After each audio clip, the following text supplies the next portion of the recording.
안녕하십니까, 미소년 김 기자입니다. 네, 또 오랜만에 인사드립니다. 자, 한국 시간으로 25일, 현지 시간으로 24일이었죠. 또 우리는 주모를 찾았습니다. 네, 류현진 선수와 김광현 선수가 사실상 정규 시즌 마지막 선발 등판을 동시에 나왔고요. 두 선수가 모두 승리 투수가 됐습니다. 네, 이제 한국인 메이저리그 선수가 하루에 동반 승리를 거둔 것이 무려 2005년 8월 25일 박찬호 선수와 서재영 선수가 승리를 거둔 이후 처음이라고 합니다. 이제 뭐 먼저 류현진 선수 같은 경우에는 오늘 승리가 1승 이상의 의미가 있었습니다. 일단 그 최근 경기에서 그 좀 못했 약했던 양키스 상대였고, 오늘 경기 승리로 팀은 포스트 시즌 진출을 확정지었습니다. 그래서 이제 류현진 선수도 평소보다 훨씬 더 기쁘다 이런 소감을 전했는데요. 일단 저는 오늘도 이제 류현진 선수 경기를 이제 집중적으로 봤습니다. 제가 류현진 선수를 편애하는 게 아니라 좀 이렇게 정한 좀 사정이 있는데, 음, 이제 류현진 선수 경기가 한국 이제 조금 더 일찍 시작했어요. 왜냐하면 버팔로가 동부 시간이고 세인트루이스는 중부 시간이기 때문에 그 경기 시간 자체도 조금 빨랐습니다. 그래서 한국에서는 이제 한국에서 저희 동료분들이 일할 때는 최대한 조금 늦게 시작하는 경기를 맡기는 게 한국에서는 그 일을 하기가 편하거든요. 네, 그래서 이제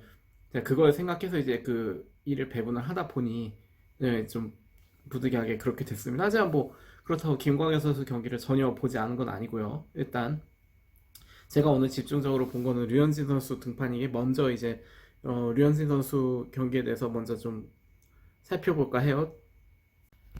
네, 일단 이것이 오늘 제가 기록한 류현진 선수 등판 내용이고요.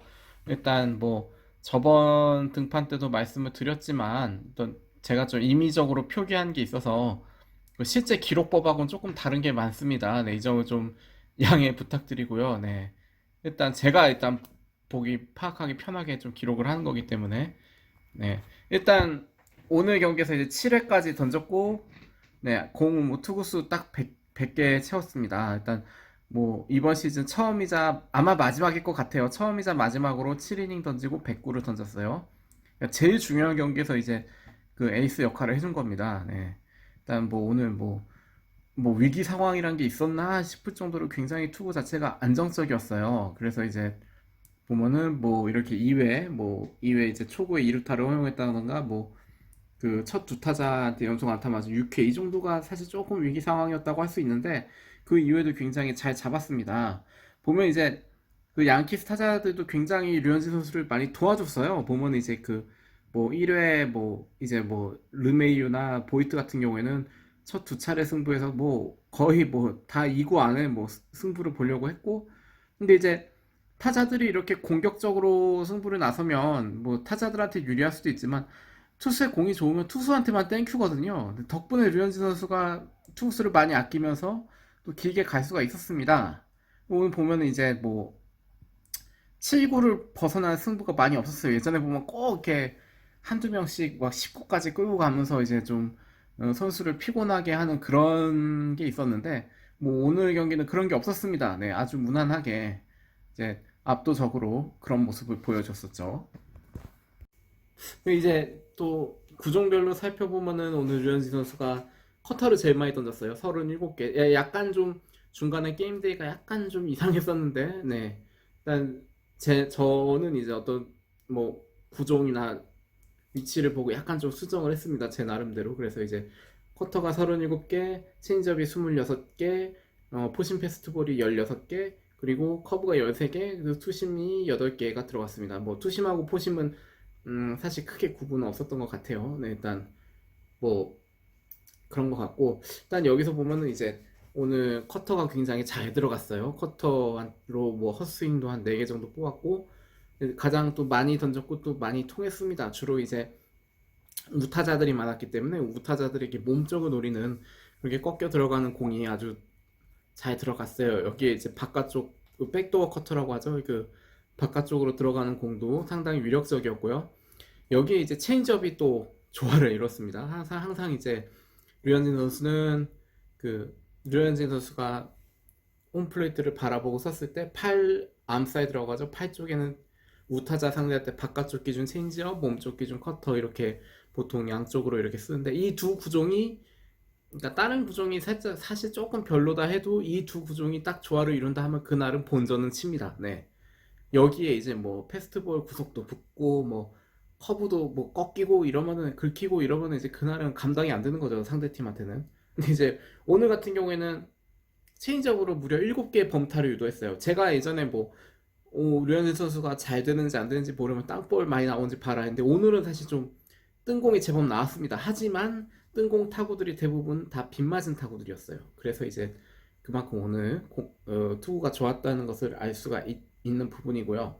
한 가지 재밌는 것은 네, 류현진 선수에게도 한국인의 피가 흘러서 그런지 한다면 하는 그런 좀 성격이 있습니다. 그래서 이제 예전에도 제가 이제 계속 쭉 류현진 선수를 지켜봐 왔는데 뭐 1회 좀 불안해서 막 계속 뭐 기자들이 1회 징크스 뭐 1회 징크스 1회 징크스 이러면 또 뭐 1회 갑자기 막 안 던지던 막 93마에 던져버리고 이런 경우도 있었고 작년만 봐도 뭐 쿠어 스피드에서 못한다 못한다 못한다 이러니까 쿠어 스피드에서 또 6이닝 무실점 보란듯이 던져버리고 이제 지난 이제 9월 초에 한번 양키스 상대로 5이닝 50점 기록한 적이 있었어요. 그때 이제 한번 이렇게 경기 이후에 물어봤었거든요.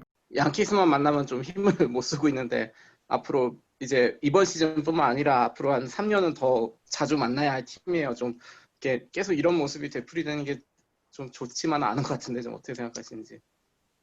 Your record against Yankees aren't that great. You obviously have to face them a lot, not just this year, but in the coming years that because you'll be part of the Blue Jays. What's your thought on that? 다음부터 잘 던지겠습니다. 다음에 잘하겠습니다라고 말을 했는데 정말로 이 말을 실천에 옮겼습니다. 네. 이 말을 여러분 아시잖아요. 말을 이렇게 실천으로 옮긴다는 거는 정말 어려운 일이에요. 그때 이 어려운 일을 해냈습니다. 아 정말 좀 무서운 것 같아요. 네. 참 그래서 여기서 제가 느낀 건 류현진도 한국인이구나. 네. 한국인은 한다면 한다. 네. 그런 무서운 것을 확인한 것 같습니다. 자 이제 오늘 경기 나왔고 이제 4일 쉬면은 또 그 와일드카드 시리즈 1차전에 나오게 됩니다. 네.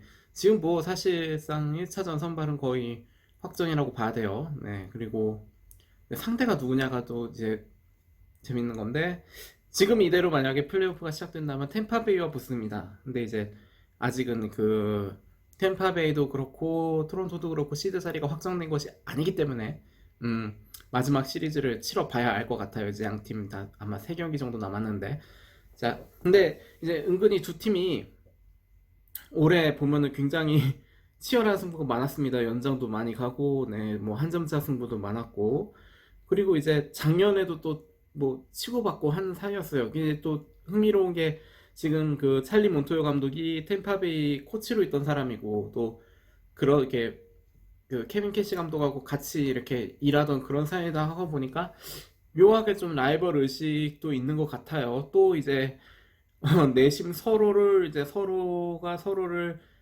이제 좀 꿀이라 그러죠. 좀 이렇게 만만한 상대로 보는 것 같기도 하고. 하여튼 네, 두 팀이 이렇게 상대한다면 재밌을 것 같습니다. 뭐 보는 입장에서는 정말 재밌는 3판 양승 시리즈가 되지 않을까 이런 생각을 하는데 아직 확정된 것은 없습니다. 자 이번에는 김광현 선수 얘기를 좀 해보겠습니다. 자 오늘 이제 미러키 브루어스 상대했죠. 일단 오늘 경기에서 이제 어디 보자 성적이 5이닝 5피안타 2볼넷 3탈삼진 1실점. 네 물론 뭐 앞선 대결처럼 그렇게 압도적인 투구는 아니었지만 어쨌든 또 상대가 또 쉽지 않은 그런 타선이요. 미러키가 사실은 또 뭐 많이 뭐 빠졌다고 하지만은 또 여전히 위력적인 타선이고 이런 타선을 상대로 또 5이닝을 버티면서 이 중요한 순간에 또 팀 승리를 이끌었고요. 네, 승리 투수가 됐습니다. 이제 시즌 뭐 사실상 오늘이 이제 김광현 선수도 정규 시즌 마지막 등판이었고요. 3승 무패 평균 자체점 1.62. 네, 뭐 물론 이제 여러 사정들로 인해서 출전 경기 수가 좀 적긴 하지만 네, 굉장히 좋은 성적입니다. 네. 특히 오늘 이제 김광현 선수는 이거보다 조금 더 결과가 안 좋을 뻔했어요. 네, 5회 조금 고생을 많이 했죠. 5회 내용 보면은 이제 음, 본인이 이제 표현하기를 이제 그 원치 않는 볼넷이라고 표현을 하더라고요. 그러니까 이제 이 타자는 뭐 그러니까 본인이 나름대로 승부를 할 때 이 타자는 볼넷을 내보내도 괜찮겠다라고 생각하는 승부가 있는가 하면 전혀 볼넷을 원치 않는 상황이었는데 지금 같은 경우에도 이제 하위 타선 2명, 아웃 2명 잘 잡았어요. 그리고 이제 다시 상위 타선 상대하는 상황인데 여기서 갑자기 이제 볼넷이 2개가 연속으로 나와버리니까 이제 본인도 흔들리기 시작한 거죠.